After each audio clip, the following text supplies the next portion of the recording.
When someone tells you no, prove them wrong.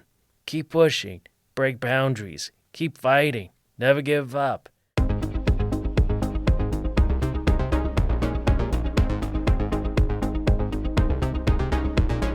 Welcome to the Telling It Our Way podcast. I'm Becca. And I'm Ally. In this podcast, we bring you stories by disabled people about disabled people. Stories from the daily lives of self-advocates with intellectual and developmental disabilities. These are real people with complicated lives. We don't want your pity, and we do not exist to inspire you. This is not inspiration porn.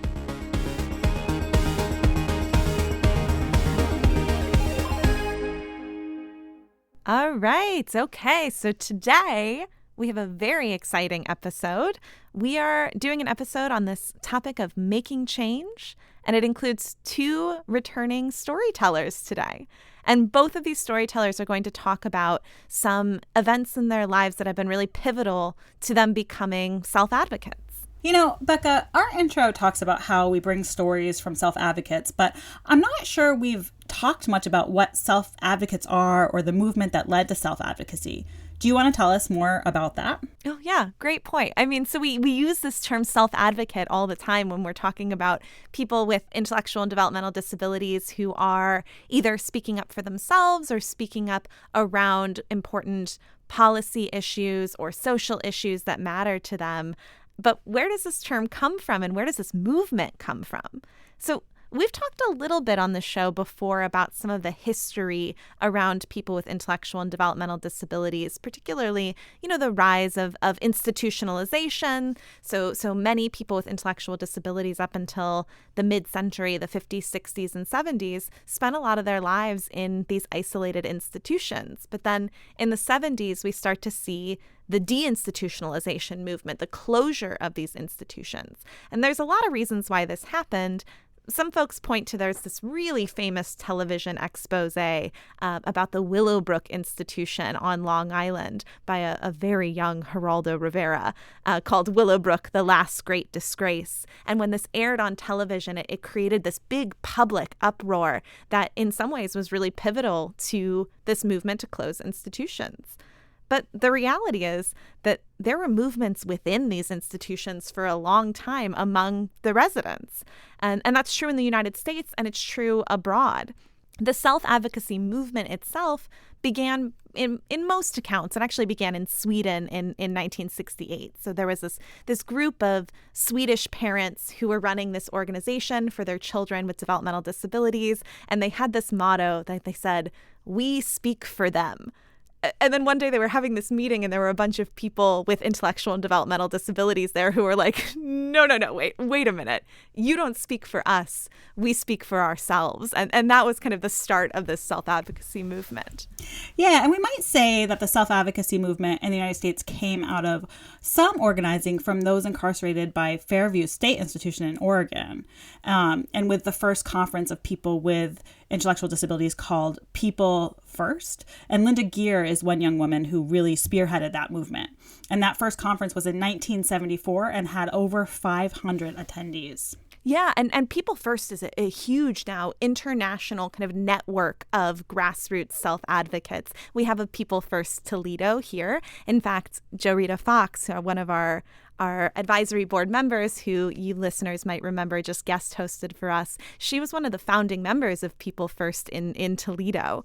And People First has done a whole lot of work in a lot of different places, in part to close institutions and in part to provide community supports for people with intellectual disabilities who are now living in their communities, doing policy work, and on all of this kind of thing, including insisting on representation in places like state boards of developmental disability, or as Jo Rita talks about, she's currently the president of the ARC of Ohio. Yeah, and what is so awesome now is that we have older generations of self-advocates that can mentor younger generations. And the two stories that we have today come from this younger generation.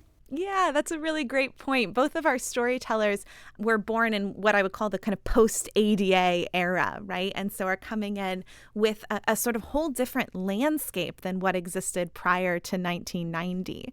And so the first story we have comes from Jordan, who listeners may remember last year he shared a story about working at the Toledo Zoo and becoming the dancing parking lot attendant.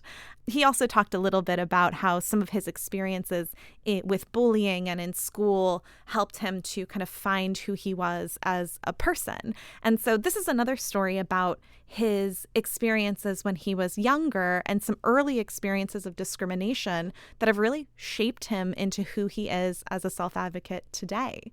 And so let's hear from Jordan. What can I say? When I was little, I was a pretty wild child. I was unpredictable. I was always escaping the booster seat. Once, when my mom was doing the dishes, she turned around and, well, I was gone. She looked everywhere, up, down, left, right, across the street, down the street.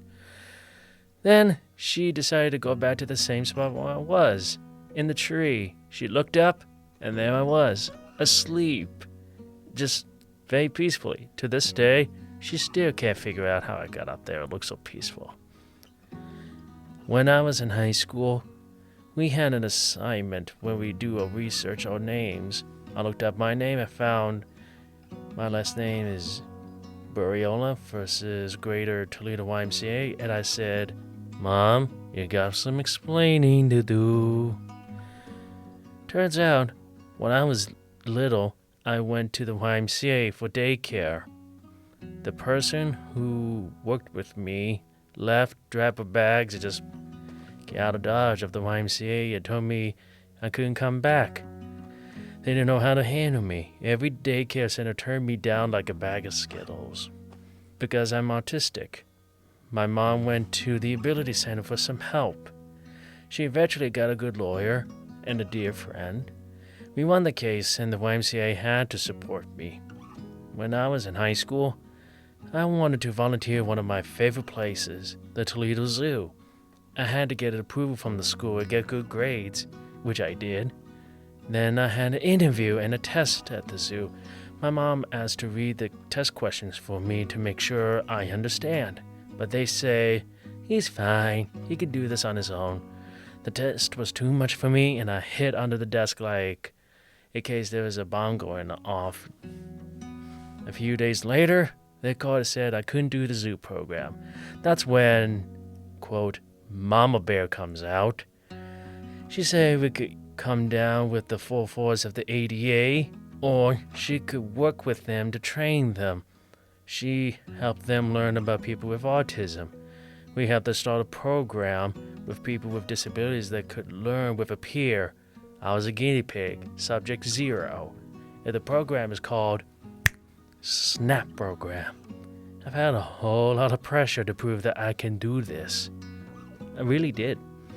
Now there's a whole program for other people with disabilities to volunteer at the zoo. And even unpaid jobs. In 2017, I got a paid job at the zoo, which took 5 tries. There were a whole branch of obstacles and opportunities for me to tackle. My old buddy at the zoo, Ed, told me once, if it's at home, just leave it at home. If it's at work, wipe your feet before you walk out that door. It really helps. And now here comes the most difficult challenge. No dramatic pauses, please. Driver's license. That is the most excruciating task ever. I work with Jackie, bless her heart, who taught me the do's and don'ts, ups and downs, every crevices you could think of. I took the practice test over and over and over and over and over. I took the written test at the DMV, the one by the Stranahan Theater. And I passed on the first try, but that's when the 2020's pandemic.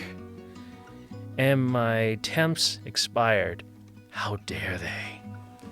I had to take it again. It took 3 tries. And once I passed it, I went outside the door and I just do my celebrate dance. I work with James at the UTMC, and he taught me by taking me to a drive simulator. It's like a video game, but it's a little different. It tests your reflexes and your reactions. Also, you have to keep an eye for your surroundings, pedestrians, wildlife, people parked on either side of the road. It depends on which road are you traveling. And finally, I come to the most difficult challenge, getting behind the actual wheel of a vehicle and maneuver through the traffic cones.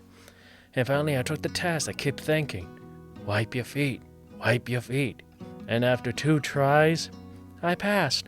Woohoo! Now, I can think about growing my career. There are jobs at the zoo that requires a driver's license that I can try for now. The African carousel, the train, and the golf carts. And then that patience happened, and I'd start driving the safari train. Woohoo! But now my biggest goal right now is to make places more disability accessible. I made a video with Team Salute for the zoo, and I made a big impact. And now I'd like to tackle a huge challenge, and that is make Cedar Point disability accessible. There's a very big difference between the zoo and Cedar Point, because zoo is just acres of land. Well, Cedar Point, it's a huge island. It's going to take me about 3 to 5 years to get everything to put into place to set it into motion. I want to make everyone's life simple life, not difficult life, especially with people with developmental disabilities. I look back on my ups and downs, on my journeys, and now I see how far I came. I'm a trailblazer. I lead by good example. Plant seeds, let it bloom. But, truth be told, I'm not fully satisfied yet. I want to keep climbing those mountains until I reach that peak. When someone tells you no, prove them wrong. Keep pushing, break boundaries, keep fighting, never give up. Don't let yourself get down. If you have self-doubt and think you're not enough, wipe your feet, get out there, make a difference, let your voice be heard.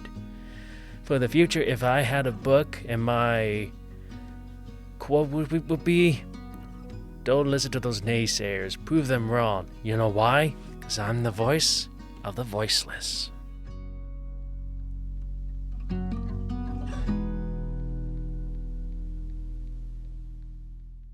So what I love about Jordan's story is that he has had this drive to be a self-advocate from a time when he was really, really young. I mean, he talks about being discriminated against in his preschool setting. And so seeing his mom kind of step up and fight for his rights deeply informed who he became as a self-advocate as soon as he was able to start to voice his own desires and needs.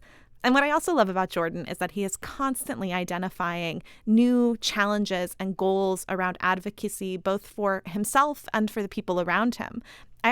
I just worked with him and our local board of DD. He was asked to do an accessibility audit for a local organization. And so I got to see the product of that report that he's been doing. So it's just really cool to see all of the different ways that he is impacting our community with his kind of strong self-advocacy identity. And we have another story today who comes from another really strong, empowered self-advocate, Cass. Listeners may remember Cass from last season when she and her boyfriend Brad shared their story of romance. In this story, Cass shares with us a hobby that she has that's helping her become an even stronger self-advocate.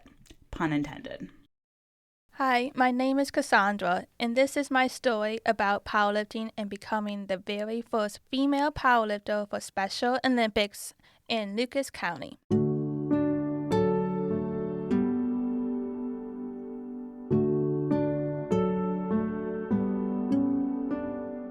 I joined the powerlifting team in March of 2017. Before I started the team, I was going to the gym by myself. I told my SSA I was looking for a team. She found a team and who to contact. I started training at Super Fitness with Coach Brian Strock. When I first arrived, I realized I was the only girl. It was all guys. I wasn't nervous. I was so eager to join. The guys there tried to intimidate me. They said, "You can't lift a lot." So I said, "Just watch me." We have to work and train so hard. It's like you have to give all your blood and sweat to it.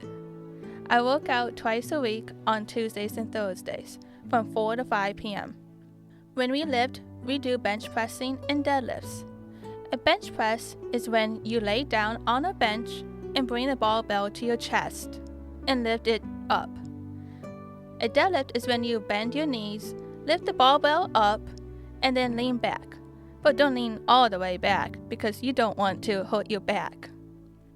I started training in October to June of 2018 for the Ohio Summer Games at Ohio State University. When I arrived at the Summer Games, I had to weigh myself in to find out what division I would be in. It's my goal to stay in the lowest weight division, which ranges from 120 pounds to 125 pounds.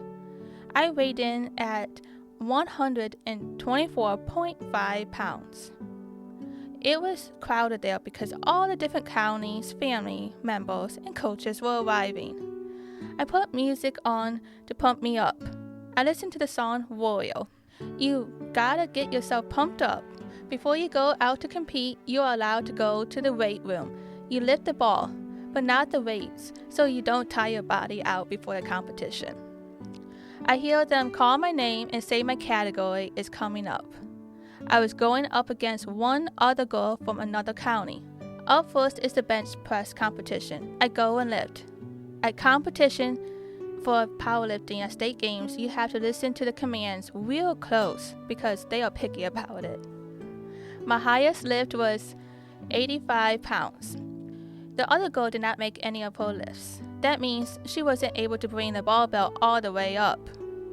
We go to sit at the side and wait for the award ceremony. They say my name and say you go up to the first place stand.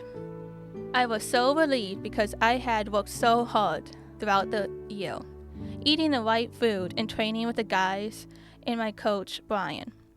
Next, we did the deadlift competition. I lifted 190 pounds. I ended up winning that gold medal too.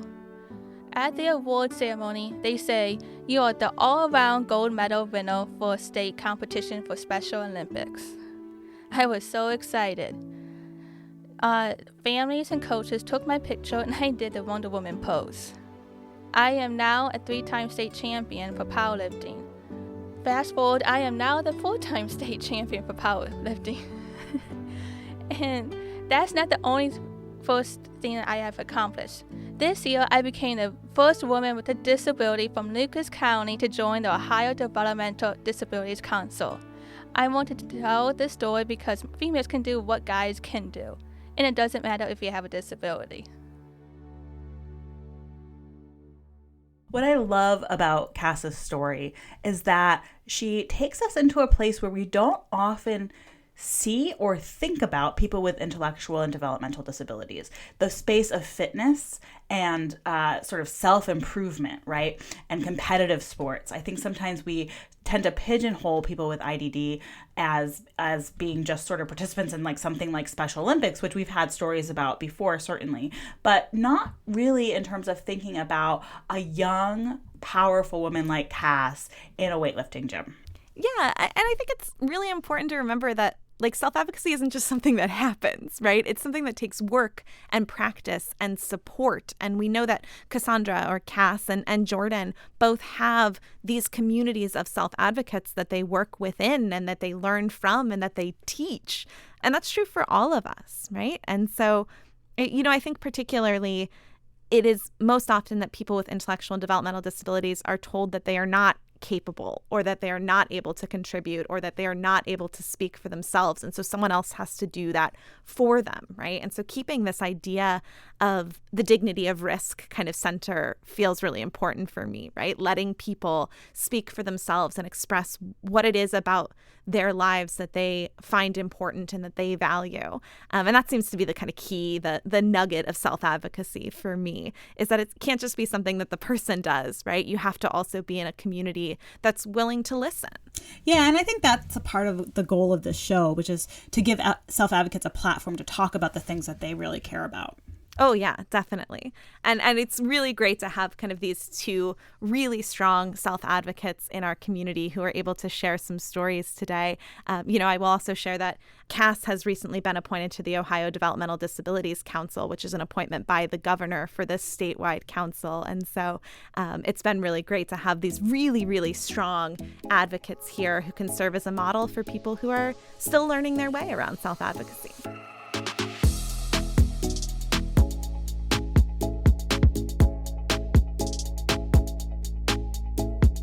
Before we end, I want to thank our contributors, Jordan and Cass, our associate producer, Connor Smenner, our intern, Ava Gottschalk, and our Telling It Our Way advisory board members, Jarita Fox, Quinn Thomas, and Gavin Daly. And a special thanks to WGTE and our producer, Chris Pfeiffer. To access transcripts for this show and any other show notes, please visit wgte.org/ourway. I'm Ally Day. And I'm Becca Monteleone. And you've been listening to Telling It Our Way.